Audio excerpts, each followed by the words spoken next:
Welcome, welcome, welcome. Welcome to the Final Boss Podcast, Tuesday night edition, episode number 60. I am the Final Boss, and he is the Sensei, Big Mike. Welcome, everyone. Good morning, good afternoon, good evening, or good night. To all our fans and followers and supporters all over the world, thank you for the continued support. To my smarts, please continue to like, share, and subscribe to the channel, the information, the social media, everything across the board. YouTube, Facebook, Instagram, StreamYard, TikTok, and Spotify. We're trying to get on Apple. That's been an arduous task, but it's coming along. It's coming. So look out for Apple Podcast coming soon. Man, we got a great show tonight.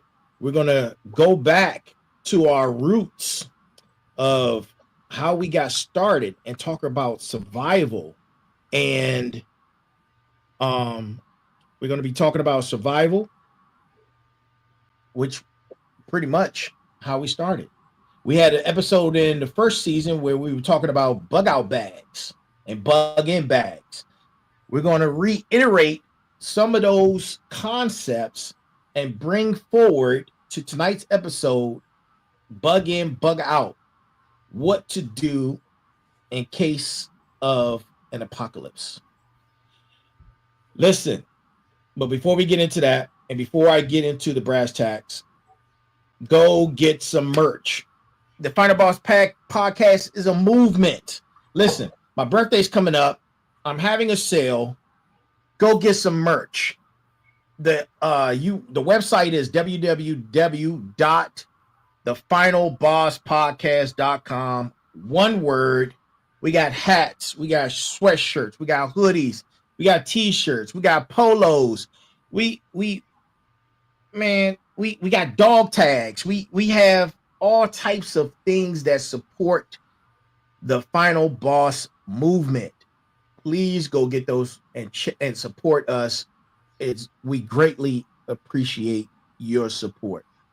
So tonight's episode 60, brass tacks. Brass tacks tonight is coming from Charles Darwin. Charles Darwin. Tonight's brass tacks. It is not the strongest of the species that survives, nor the most intelligent that survives. It is the one that is most adaptable to change. Las cucaracha. Yes, sir.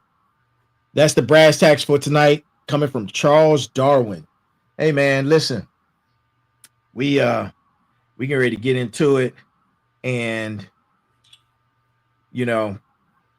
it's great. It's always a pleasure. It's great to be here, especially when I have the sensei on, man. We talk about the most difficult of conversations and discussions, and tonight is no different. So it's fascinating, but let's be real. Let's be real. Tonight's conversation is a little terrifying. Disaster preparedness, and we're talking about the what ifs, the worst case scenarios, the stuff that keeps you up at night. I know it keeps me up at night because I think about it all the time. And who better to help me navigate through this than the sensei? So with that being said, the floor is all yours, sir. Well, I'm a little running dark today because of where I'm sitting at because I'm out and about, but so I don't have the cool effect, but so we'll just get it going. So okay, we talk about, and you're watching the movies and you hear all the big apocalypse and you say, okay, well, what does that mean in real terms? Because it comes down to not what's fantasy, but what's reality. Mm-hmm. And the actual threats, the things that truly happen. And I'm not talking about the lights go out for 2 hours. I'm talking about days, weeks, months. Now we're talking true disaster. Ask the folks over in North Carolina who had a flood come by and hit them. Right. Ask them about, are you ready for that? Were you ready for that? Were you prepared before it happened to you? Because here's the deal. The bottom line comes to this. You must prepare for everything in advance. We used to say in the Army, it is worth a gallon of sweat in peacetime to avoid shedding an ounce of blood in war. Right. Better to have than not to. Okay? You shed a gallon of sweat in peacetime. Am I cutting off? Sorry. Yeah, yes. It is worth a gallon of sweat in peacetime to shed, right, versus an ounce of blood in war. So be ready, which means no matter what happens, you need to be working all the time at this, because if you don't practice the skill, you don't have the skill. Look, if you shoot weapons, that's great, but if you don't shoot weapons every 30 days, you lose the skill. And when the skill's gone, what's it take to get it back? So we're talking things like the big stuff, natural disasters, hurricanes, floods, tornadoes. A tornado comes through your town and tears your house up. Yo,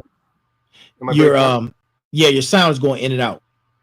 Oh, let me try something. Okay, I'm gonna make an attempt here. So, okay, all right, give me a moment. All right, no problem. My connection might not be as strong as it should be. Okay, so I'm coming right back to you.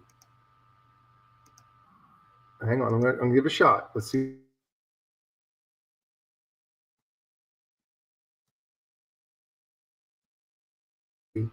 4, 5. Am I better now? Yes, sir. Is this better? Yes, that's perfect.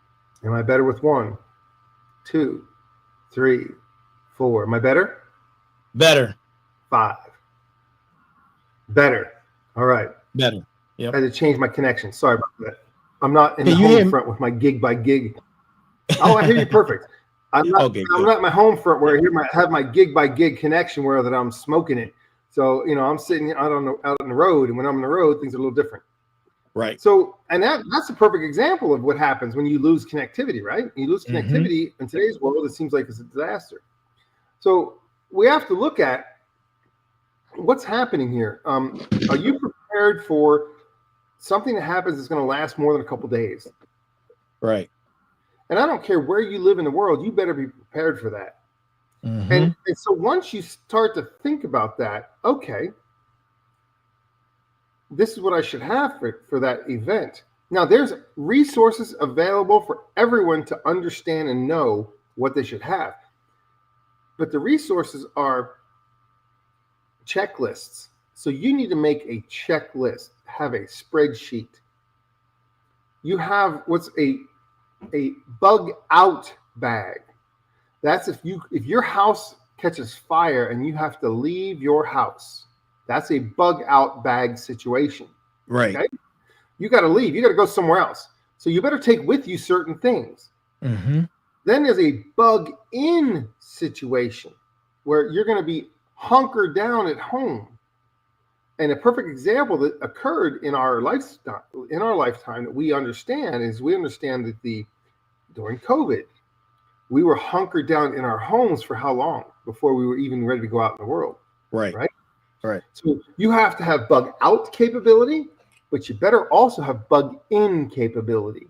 And so you start making checklists, and I'm telling you, the checklists are your lifeblood when it comes to this stuff, because you don't forget anything when it's on the list. So if you have to bug out, number one, how much can you carry? How big can your bag be? My bag can be 70 pounds.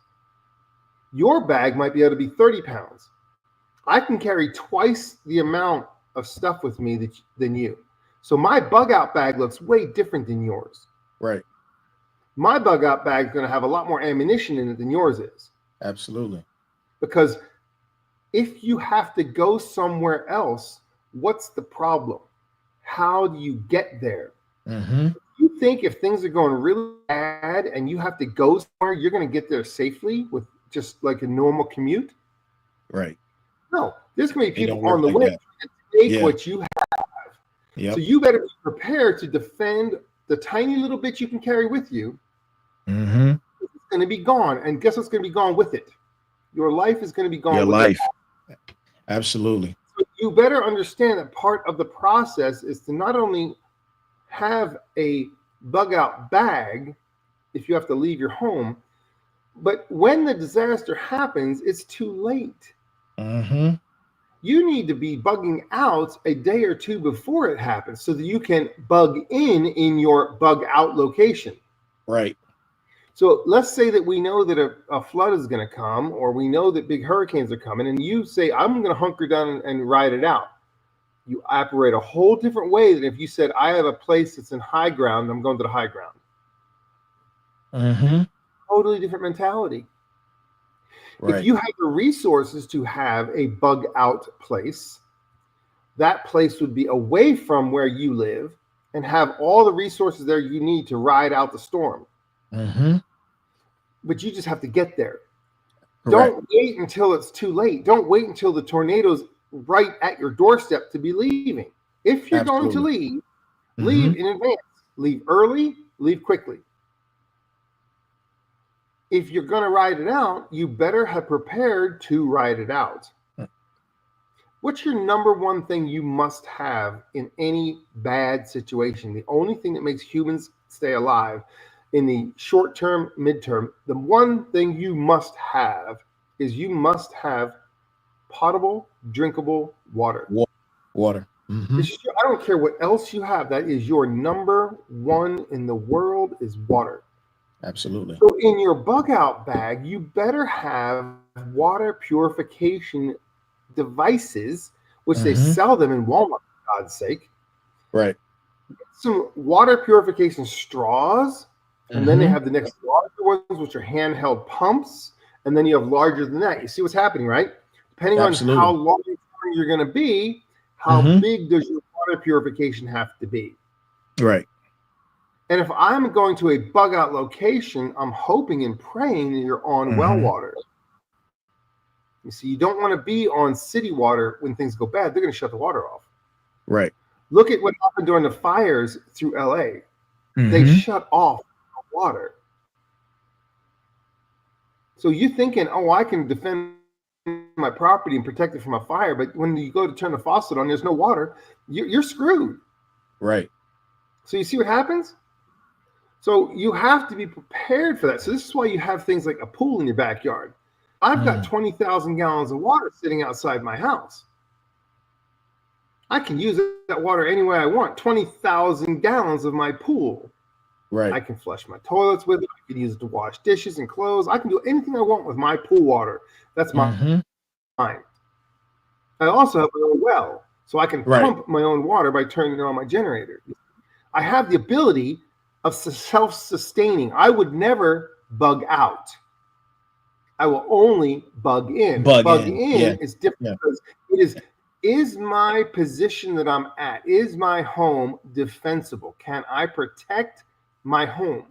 And you say, Mm-hmm. well, what do you mean? Why do I have to protect my home? We've got law enforcement, we've got police, no, you don't. No, you don't. When No, you things don't.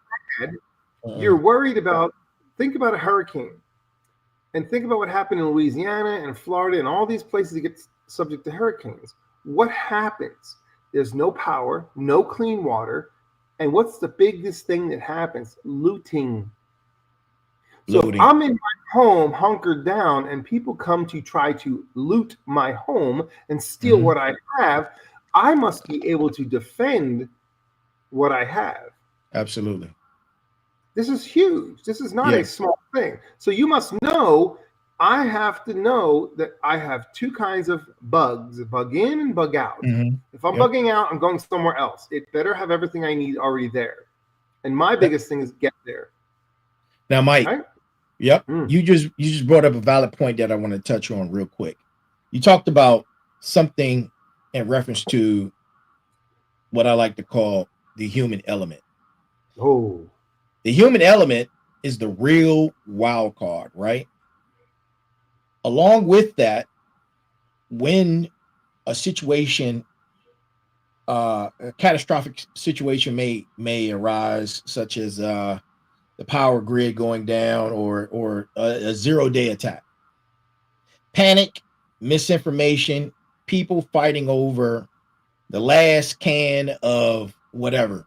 Let's say The beans. water at Yeah, Walmart. When you go to buy yeah, water at Walmart, and it's all gone. right. Question. Toilet paper, for God's sake. Right, exactly, exactly. Question for you. How do we even prepare for the psychological side of a major disaster? All right. The way you prepare for the psychological side is you have to already have in advance had your game plan in play and practice.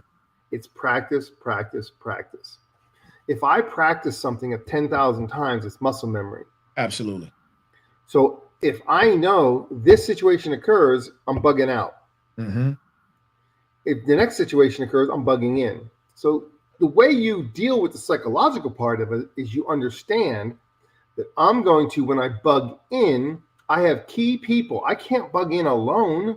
Exactly. I can't stay awake 24/7. Correct. So I have to have a team or a pod. It's called a pod. A pod is 5. I have to have a team that when things start to go weird, their job is to get to me. Right. I am the bug in location. This is where somebody else bugs out to. They've got to get to me. If they can get to me, then we together can bug in as a group.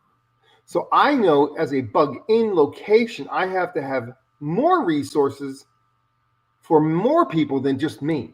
Right. I have to have enough to have 10 people in my house for 10 days, 100 days. I got to be ready for all of that. The way that I can do that is I make lists and follow the lists. Okay. If I can't be the bug in place, the next bug in place must have the same resources so that 10 of us can get there and survive for 6 months. So, and you got to think, how long is it going to take? Yeah. Psychological part comes in when you're not ready. Right. If I'm ready and it happens, oh, I'm in my mode. You already have the mental preparedness in place. When we had 9/11 happen, I was at work, working in the corporate world. We were on the 6th floor, and 9/11 happened. I was at work, and I was so calm. And everyone looking around me is going, "Why are you so calm?" And I said, "Because my entire life I've been preparing for this moment." Right. So I know whatever happens, I'm ready. I practice every situation that can happen. So therefore, I'm ready. I prepared my whole life for this. So I'm like excited, not scared. This is how you deal with the psychological part. Right. Train and prepare for what's going to come, and you're never caught off guard. Train, train, train. Train, train, train. We teach it in the military. All you do is train, train, train. Look, I can't do it alone. I have to have a team of people. I can't just be a hermit because you're going to come and take all my shit. Right. I have to adapt and overcome, right? I need to have other stuff. I got to level up. I got to get better than where I am right now. Right. So you look at what's the pros and cons? Well, before you mention that, I was going to ask you something before you mention that, man. You bringing up a lot of critical points tonight. And listen, smarts, please take notes. This is the episode where you need to be taking notes because you're not prepared. And I know you're not prepared. So you need to take notes and have follow through and accountability on this particular subject matter right here. And it doesn't matter how many times you go back and watch it. This is for you. I'm prepared. Sensei's prepared. Trust me. And we capable of defending our castles. We're prepared. We want to get you prepared. So with that being said, this particular bug in, bug out strategy has those are the two main strategies. Bug in, bug out. It's not else. What are you going to do? Just walk outside and just get me? Right. So your opinion, what are the pros and cons of each? Okay. Here's the deal. It depends on where you are. So you have to look, where am I at right now? Right. Am I in a very populous area already, or am I in a place that's less populated? Less populated is better for you. more populated becomes difficult because the resources are scarcer over that many people. The stores don't keep enough stuff to keep people going for weeks and months. They run out in the first 10 minutes. Yeah. So you don't need to be going and running with everybody else to go get the last bottle of water. You've already had bottles of water at home. Already it's set up. Yep. Already set up. So preparation is everything. So now don't get me wrong. If you're going to go out in that world and go try and gather those resources that everybody else is, you can act like the rest of the sheep if you want to. But then you look like a sheep, which sometimes that has its own benefits. But now we're getting into subtleties that don't really matter in this conversation. The pros of bugging out. I already have a location. Somebody else has already done the bug in. Don't bug out to an empty cabin in the mountains. That's what everybody sees in the movies. Don't do that. That's stupid, because 100 other people are going to go to that same cabin and take it before you even get there. Bug out to a location that someone else has already created as a bug in, and they know you're coming. You become now part of their pod. They're expecting you. You show up, you get fed and watered, and you now go on guard duty. It's business time. But this is what happens. When you bug out, you better have escape routes. You better have different routes. How am I going to get there? Am I walking, driving, bicycle? What am I doing? How am I going to get where I go? What can I carry? I can carry a lot in my car that I can't carry when I was on my back. So you have to think, do I have a long-term bug out location I try to get to, and I have a short-term 1 or 2 hops to get there? Now we're talking some planning and strategy. Absolutely. But you're better off being, if you live on the lowlands, which is close to the water, and I'm not talking just about the apocalypse, I'm talking about natural disasters, okay? Yeah. So it's not just the apocalypse horror movies. It is the natural disasters. I've got floods that are coming. We had rain that hit us for 12 inches of water in one day. Oh my God, the flooding that creates. How do you get from place to place? Not that everybody else is trying to do the same thing. You should have left 2 days ago. Correct. Don't wait to the last minute. If you wait to the last minute, just bug in and call it good. Absolutely. Take your chances. Absolutely. Already have in advance sandbags, water pumps. Fires come through your area. What should you have? A water source and a pump that I can pump a sprinkler on my roof. What's that do for you? You say, well, what that doesn't mean anything, because it keeps the fire from burning your house down. When everybody around you is burned out and you're not, why is that? Because I had a sprinkler on my roof all the day long. And I had a pool of 20,000 gallons of water. My little pump was sitting there and my generator was running my pump. And guess what? My house stayed wet and I didn't burn out. You were ready. You were ready because you prepared for the problem. Planning is everything. You're going to leave, know how you're going to leave. What can I carry? Absolutely. You should have your bug out bag in stages 1, 2, and 3. 1 is on my back only. 2 is when I can carry something with like a small car or a motorcycle. Number 3 is I have a pickup truck and a trailer. That's different kinds of bug outs, right? Right. And different resources you take. But don't wait until it's too late to bug out if you're going to bug out. Pack smart. Speed, efficiency. How fast can I go? Absolutely. And there's plenty of resources out there to find out what do you put in a bug out bag. I need food. Okay, everybody needs food. What's your number one, no matter what? Water. But what's actually, believe it or not, what becomes number 2 really fast if you're bugging out? Fuel. How far can I get? How far do I have to go? Right. I don't want to bug out to a 300-mile trip. That takes more fuel than I can carry on me. Absolutely. And you think you're going to make 300 miles without being stopped and somebody shooting you and taking your shit? Yeah. Think about that. You have that point. Yep.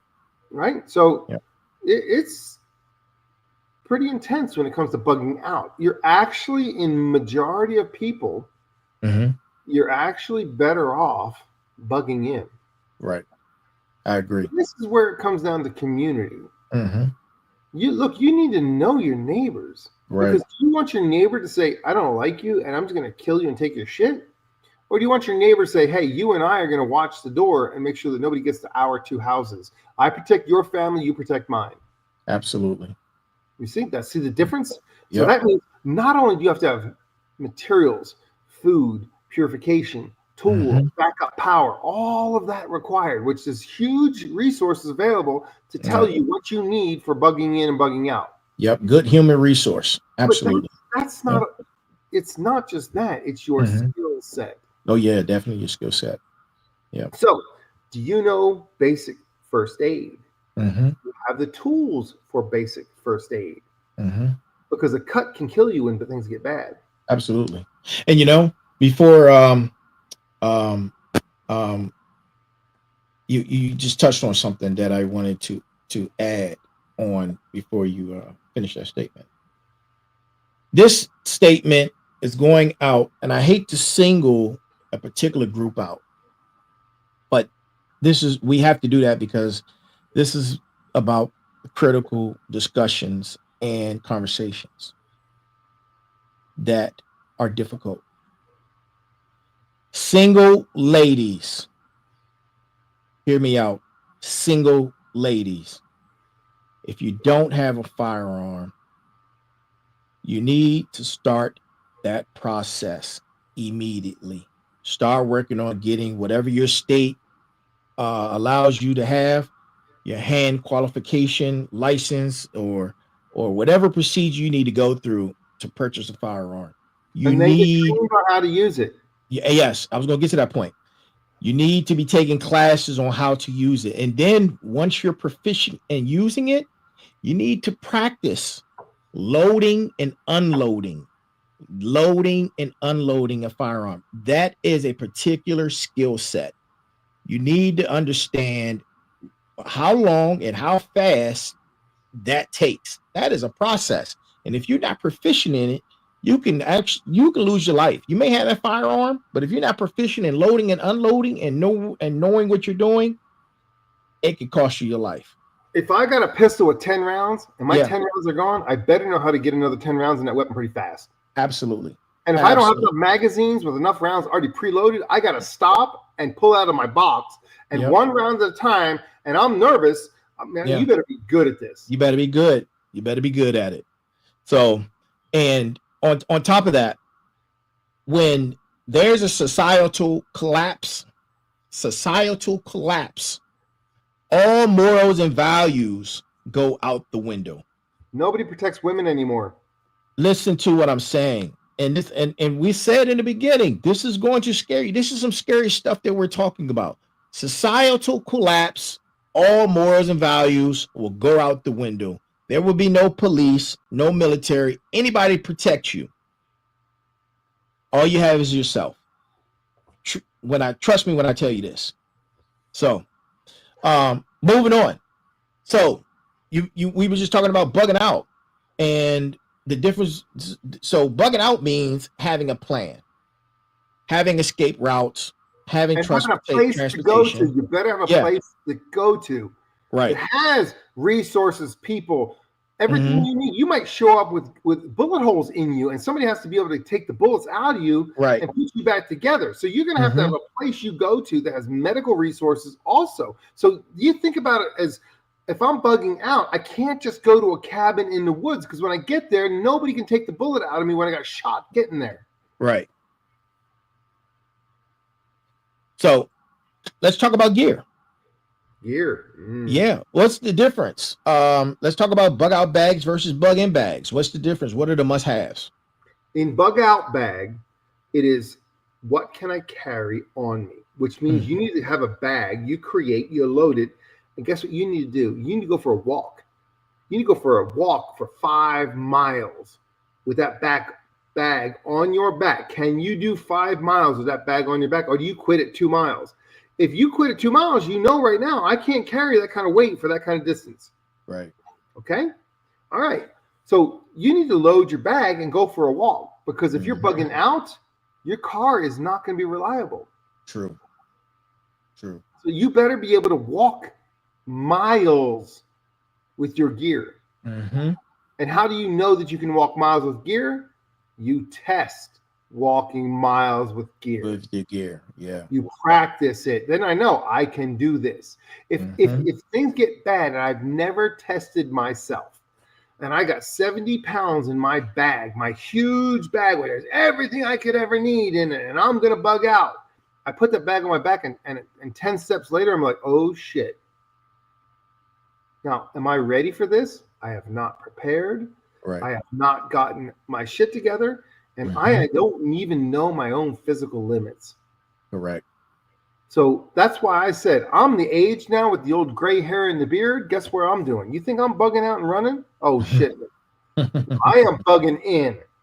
What's your t-shirt? It says the old man. What's your t-shirt? Don't let the old man in. Yeah, don't let the old man in. I love that t-shirt. That t-shirt's amazing. Yeah. And if you don't know what that means, research that. And it will make you catch your breath with the power of that single statement of don't let the old man in. Right. So with me, I'm an old man. Mm-hmm. I'm not running anymore. So I don't have a bug out bag. I have a bug in situation. I am prepared with many layers and levels to bug in. Right. If you think you can take 5 people and come to my house to take what I have, you have 10 people less than what you need to get what I got. That's all I'm saying. Right. I Right. save your soul because you're going to meet him really soon if you come up on my ass. Okay? Yeah. And I'm talking, it don't take a lot. Shit, no. My wife has a judge, and the judge is a judge, jury, and executioner. Okay? Absolutely. Beautiful. Beautiful. So we don't play. Yeah. And I tell people, I've had people ask me, Mike, what happens if things get really bad? I want to come to your house. And I said, if you can make it from where you are to me, well, I'm going to let you in. Right. Because you're a survival. You're a cockroach to make it to me. Absolutely. From that kind of distance, God save your soul. So, great point. So we just talked about the gear. Let's go beyond the gear. You just mentioned people coming to you. What skills do people need to be brushing up on for this type of situation? Okay.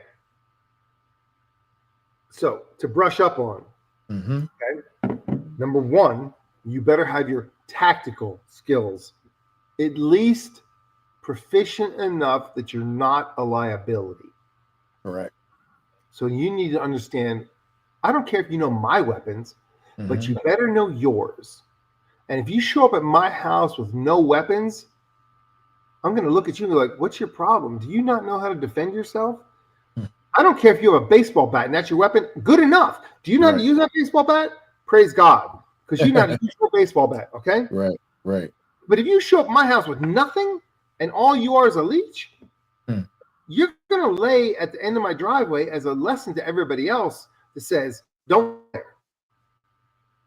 Because you have to have something to contribute. If you can contribute medical knowledge, right, food processing and water purification knowledge, building knowledge, how do I build a defensible position? Do I know how to use tools? Do I mechanical knowledge? You have to have something that contributes. If you don't contribute to the cause, you are a drain. And no one is going to let you into their pod in their bug out or their bug in location if you can't bring something to the table. And you might come there with a shirt on your back.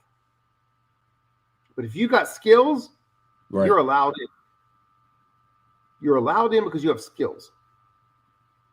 Shit, you can come to my house, and if you're a drone operator, hallelujah, I'm letting you in. Drone operator right here. I'm letting drone operator. Why is that? Because a drone operator is my defensive perimeter expanded. Absolutely. See, I'm looking for skill sets. People that can bring something to the table. If you can't bring anything to the table, you have no value. If you have no value, you are a drain. I'm not going to protect you when things get bad. Absolutely. And you can say that, well, I'm your family. I'm saying, no, you're my relative. My family is who I choose in my heart and my soul. It's a big big difference between family and relatives, okay? Relatives, Absolutely. we may even have the same DNA, but guess what? Mm. You're not my family. You can choose your family. You cannot choose your relatives. Remember that. And when you choose your family, those are the people you will die for and you will kill for. You know what? I will not. I am not all that. I want to die. I'll die for you. No, no, no, no, no, no, no, no, no. I'm not going to die for you. I'm going to bury bodies for you. See, Mm-hmm. this in the mentality. Absolutely. I'm a warrior. I'm not going Mm-hmm. to die for what? Nothing. But Right. I will kill for you. That's my family. Now, in knowing that mentality, when you want to bug out, you better have a place that you can bug into that will accept you. Don't Right. show up on the doorstep saying, I don't know how to do anything, but I'm going Mm-hmm. to eat all your food. Right. You think someone's going to let you in just because they like you? Oh no. No. Because what Hell it no. occurs is when things get bad, the Mm-hmm. entire perspective of the mentality changes. We Absolutely. get, instead of being in the hierarchy of thinking, instead of being up here, we become very close to down here. Mm-hmm. Survival is number one. Can you contribute to my survival? If you can, you're allowed in. If you cannot, you're not allowed in. Speaking of contributing, let's pivot. But Pivoting. we have something to do. It's about contributions, Mhm. but it's bartering. Oh, God, yes. Yeah, trading without money. How How do do you get from we one do place that to another with no effectively? cash on your hands? Right. Bartering is going to be the tool that Mm-hmm. matters, because when money is all digital, which that's coming, Right. how do you create a transaction with somebody else that says, I have this, I can give you this if you give me something else? That's bartering. So you cannot barter with a block of gold. It's too valuable. Right. I can't barter a block of gold for some eggs. Oh my God, no. Mm-hmm. But I can barter a little tiny a dime that says I'm 99% silver and I'm a little dime, and I'll trade with that dime for a couple of eggs. But Right. I can't take a bar of gold and trade. So you have to something of value. I will tell you what is the most valuable thing when things get bad to trade. I'm going to say it straight up. Straight up. It isn't gold, it isn't silver. Ammunition. It is ammunition. Because everybody can have guns, but if you got no bullets, they're useless. Absolutely. So if you're a person who thinks that you need to be able to barter, the number one thing you should have in your possession, Mm-hmm. and I'm not talking it's very difficult to get. I'm talking about every tiny, it's called a brick. You can put 2 bricks and a half in a little tiny box you can carry. That's 1,500 rounds of 22 ammunition. Okay? You need to have, number one, 22 bullets, because they come in little tiny boxes, and I can trade a box of bullets for some eggs. Right. 22, you need to look at your calibers. Number one caliber, 22. Mm-hmm. Hands down. Number 2, the most popular, 9mm. 9mm. Yep. After that, you can branch. You can go either pistol, which you go 45, Or shotgun. or you go shotgun. Yep. And then after that, you go into rifle rounds. And the 2 rifle rounds you need, 3 rifle rounds you need. Number 1, 5.56. 5.56. Mm-hmm. The next one is called 7.62. There's 2 kinds. Yep. One is NATO, which is your About 308 39. round. Yep. Mm-hmm. That's for your local weapons. And then Right. your Russian weapons or Kalashnikov weapons are on the 7.62 39. Yeah. So you have the different rounds. So number 1, 22s. Number 2, 9mm. After that, branch into your shotgun next. Right. Your shotgun, and I'm talking birdshot. Yeah. If you do shotgun rounds, there's 2 rounds you get, period. One is a slug, and the second one is double op puck. Absolutely. So those are your rounds that matter, because in bad things, I can take a 12-gauge shotgun and clear the entire area in front of me in moments. Right. Okay? So a 12-gauge, Mm-hmm. 9mm, 22. Right. After that, rifle rounds for longer distance. But short-term, up close and personal, 22 for volume. Okay? 9 mil for everybody has 9 mil. They got pistols. Everybody has a 9 Everybody has mil. 9 mil. And then the next one, 12 gauge shotgun. Yep. You should, on your person, if you have any kind of barter thing in your mind, you should have a minimum. I'm talking minimum. I'm not talking convenience. I'm talking bare minimum. You should have 5,000 rounds, which is 10 bricks of 22. 5,000 rounds of 22. You should have 2,000 rounds of 9 millimeter. You should have 1,000 rounds of 12 gauge slug and 1,000 rounds of 12 gauge double up buck. After that, diversify. But until you have that, you don't have enough to be able to trade with, because you have to have enough for you and somebody else. Right. I want eggs. You know what? Let's talk about eggs for a second. Okay. You realize you can store eggs for 1.5 years? 1.5 years. You can go online to Amazon and buy some. Look up egg lime. Oh, yeah? It's a tiny little powder. You mix in some water. You get the gallon jug. You fill it full of eggs. You mix your water and lime. You put it in there, and guess what? Your eggs can last 18 months at room temperature. Wow, that's incredible. Months. You don't need to go to the store and buy fresh eggs all the time. Shit, you can create your own. Man, listen, I'm a smart tonight because I didn't know that. And that's great information. Thank you, Sensei. I will be taking my notes and looking into that. Thank you, sir. I appreciate you. You get some gallon jugs. You can get gallon mason jars. You can put and do an experiment. This is an experiment for you. Don't do it to have 100 eggs on stock.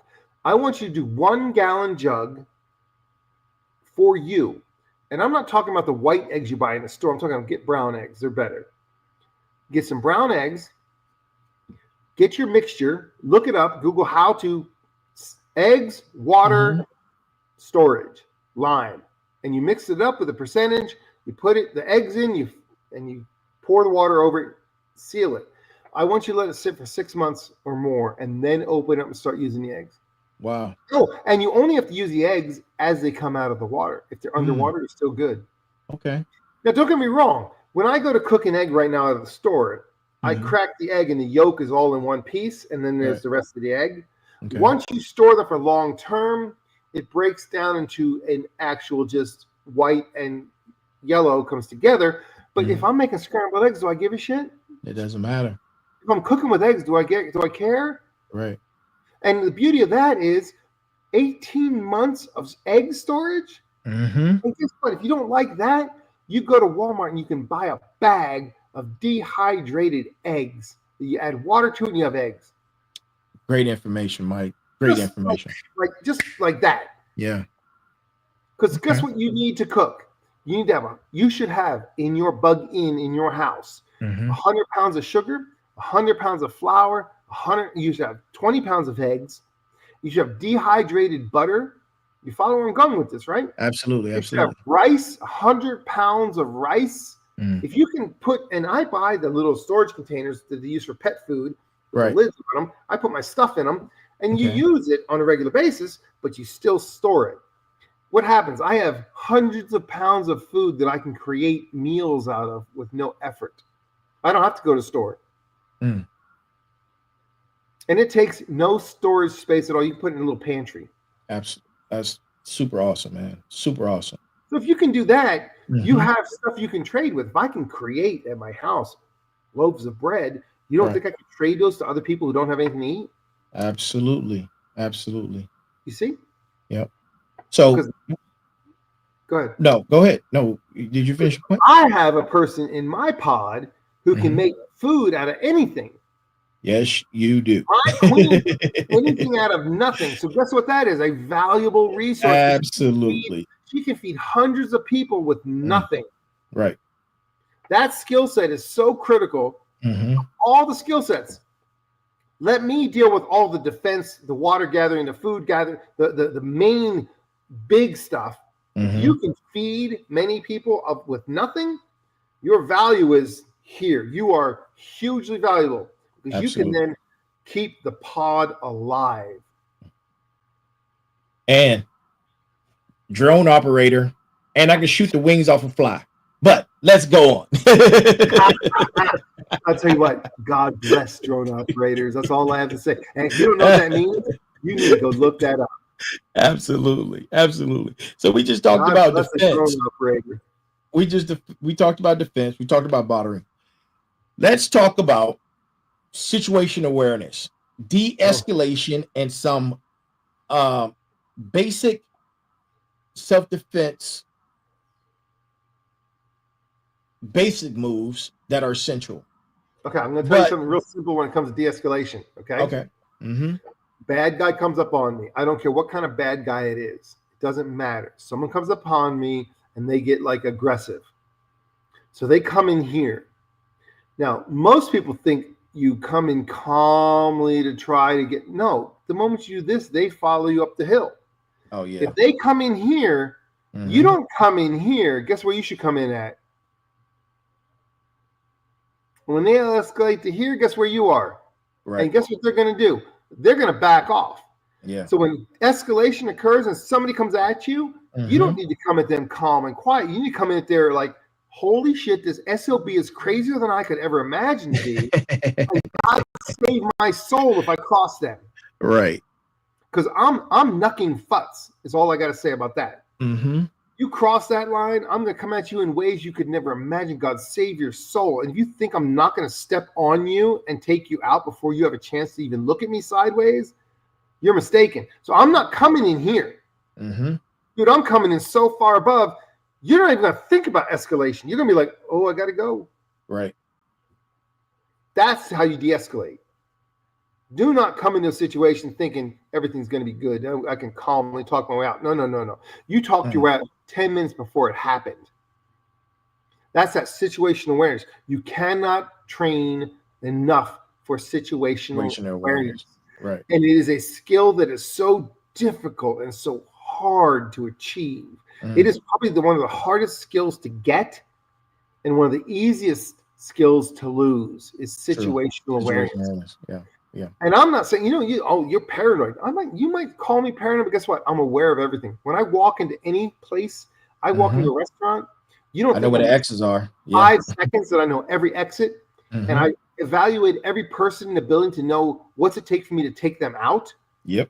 How do I take them, not just me, but the people with me out of there safely? Right. Every time I go in any public place, that I'm already hyper aware of that. And you can say, well, you're just paranoid. You've got problems in your head. No. I would rather be a warrior in a garden than a gardener in a war. Right. Think about that. I'm in control of me. Absolutely. If I'm a gardener and I go to a war, I'm done. But if I'm a warrior in a garden and the war comes, I'm ready for the war. Absolutely. So you must train. It has to be second nature. You cannot think when something happens. It has to be muscle memory. Absolutely. So you just mentioned a gardener. So a gardener, and then I'm associate that with community. So let's talk about community and preparedness. Community and planning are huge. How do we build resilient communities and prepare for the unexpected? But also learn who your neighbors are, man. Yeah, but we need strong relationships. We need those strong relationships and mutual aid agreements. Absolutely. I better know who my neighbors are. And I need to know your strengths and weaknesses. Absolutely. Because you might be a gardener, but I'm the warrior. I can protect you, gardener, and you feed me. Everybody has a place in the world. You just have to know what your place is and find people to align with who can offset your weaknesses with their strengths, and then vice versa. Your strengths are their weakness. Absolutely. If you can find that, look, it takes only a pot of 5 people to take on an army. That's it. Yeah. Well trained. You got 5 badass mofos, and you got the world by the nuts. Yep. But if you got 5 people that don't know anything and they are not joined together and they don't have a single mission, together, abilities. Yeah, they're going to be dead in 10 seconds. Yep. I can't stress this enough, Mike. and you've been mentioning it throughout tonight's episode. Practice, practice, practice. How do we make preparedness a part of our Daily. already crazy everyday lives? You just have to make the time. Look, Mm, I'll make it real simple. okay. When I wake up in the morning, I have a Mhm. routine that I follow. Okay. If I know that I have to be somewhere at a certain time, I Mhm. roll that number backwards to accommodate my routine. So if I have to be somewhere at 8, I know that I have to wake up at 5. If I know I have to be somewhere at 7, guess what time I'm waking up? 4. Why? I can always accommodate my routine knowing where I have to be. So my routine doesn't have to change. I have Absolutely. certain things that I do every day, like clockwork, and Mhm. I check them off. They're checked off like you wouldn't believe every day. Ding, ding. I make my bed. Ding, done. Okay. Done. Yep. I have a certain series of events that must occur every day. The Mhm. routine creates for me muscle memory. Right. If I have to be at the airport at 5 o'clock in the morning, what time do you think I'm waking up? I'm waking up at 2. 2. 2 But o'clock. I don't care. Oh, Yeah. 2's too early. No, it isn't, because why? I wake up, I start my routine. By the time 5 o'clock comes around, I'm in like Flynn. Yeah. I'm prepared. I'm Mhm. not waking up at 4:55 going, "Oh my God, I'm a mess." No, you have to understand the concept. How do you as a person function? And if you can understand you as a person, you need to know that anyway. Because if you don't know who you are nothing. You're a leaf in the wind. Mm. You must learn who you are. What makes you tick? Dwight, what makes you tick? Absolutely. If you personally don't know that, how can I ever be a part of you? You Mhm. must know who you are, just like I know who I am. I have to know my limits. What can I do? What can I not do? How much work can I do without falling apart? Right. Everything that goes along with I have to know intimately. Mhm. Once you know who you are as a person, you can then begin to contribute to something that's bigger than you. But you Absolutely. cannot do it if you do not know who you are.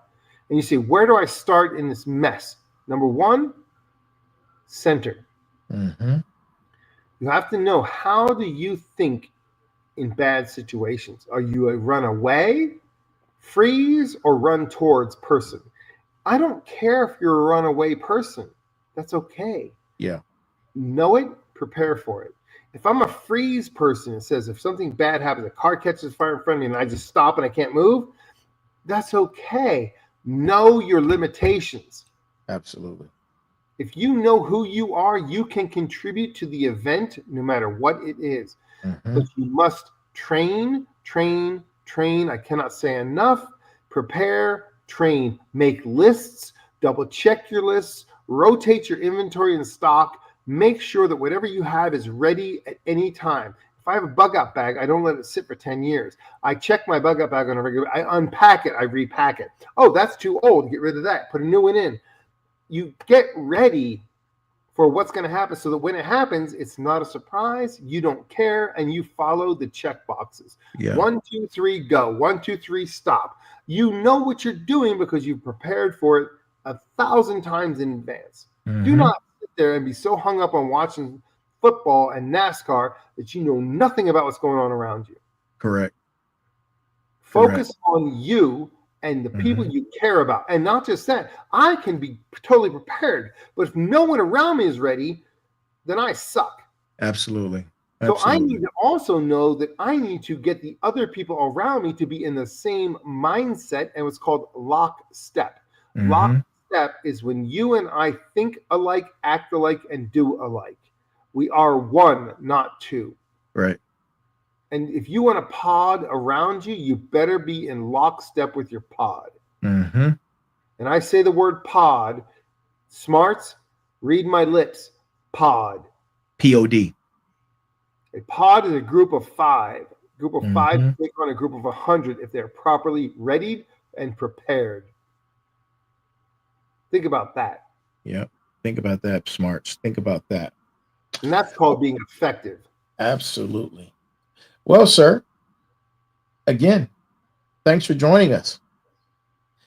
And to the smarts and those who are now joining us, thank you for joining us on this slightly unsettling, but hopefully helpful and insightful journey into the world of preparedness. Remember, preparedness isn't about fear, it's about empowerment. So, sir, closing out, do you have anything that you would like to continue to convey to the people? As I've said many, many times, it is better to shed a gallon of sweat in a Mm, time of peace than it is to shed an ounce of blood in war. mm, I don't care how hard you have to work during peacetime. Prepare, train, get ready. Because if something ever happens, you never want to shed an ounce of blood in war if it can be avoided by training. absolutely. And it's Train not we're at a point where it's not a if, it's a win. to win. It's a And it's win. not a zombies come and get us. It can be that you live in an area where a flood, look at North Carolina for God's Yeah, sake. yeah, A yeah, flood comes in and wipes out the entire community. You better be ready for that. And how do you yeah. deal with that? Yep. Correct. Hawaii, when the flyers came through, how do Mm-hmm. you deal with the after effects of that? Correct. And it All doesn't types of natural disasters. Yeah. tornadoes through Kentucky. Come on, Mm-hmm. 20 Yeah. people dead. Let's get real. It doesn't happen to just anywhere, it happens everywhere. Everywhere. And it happens continuously. And there's So things that happen that are outside of your control. So absolutely. all you can control is how do Mm-hmm. you respond to what's going to happen when it happens. That's Um, it. that's it. So before we go, do you have any resources or references that you'd like to drop on the people to assist them in their preparedness? Shit, for God's sake, the CDC has a zombie apocalypse quote. Follow the goddamn CDC. If you don't do nothing else, go to the damn CDC. Everybody has it. It's out there. It's free Right. knowledge. It is free knowledge. You It is prepare free for a knowledge. zombie apocalypse, and guess what? You're good for anything. Absolutely. Absolutely. Well, folks, that is our show for tonight. We would love for you to like, share, subscribe. Oh, you know what? Send us some stars, man. Look, we're not begging, but send stars. Send stars. Like, share, subscribe. Send stars. If you have any questions, any comments, or things that you think are relatable or you would like to be on the show, send us an email at info@the Final Boss Podcast. Also, join the movement. Go get you some merch. We have merch, and the merch store has a lot of products out there. One of the things that I'm proud of is a collaboration with Under Armour. We have one of those Under Armour. It's an Under Armour collaboration with the Final Boss, That is and badass. thank you. It's made out of that wicked sweat material. Listen, go grab that. But we have a lot of products out there for the Final Boss podcast movement and merch. What else? Show that you're smart. Yeah, show that you are smart. Show that you are a smart Be because I know proud to be a smart. absolutely. Somebody asks you, what's that mean? Then you can tell them. Yes. Spread the information. Don't hoard it to yourself. Right. Knowledge is power. Don't gatekeep. That is Do correct. not be a Don't damn gatekeeper. Spread knowledge. Knowledge is power. Power is life. Absolutely. Stay safe, stay informed, stay resourceful, stay balanced, stay equal, and stay smart. And that's our show for tonight. This is the Final Boss. That is Big Mike, the sensei. And you just watched episode number 60.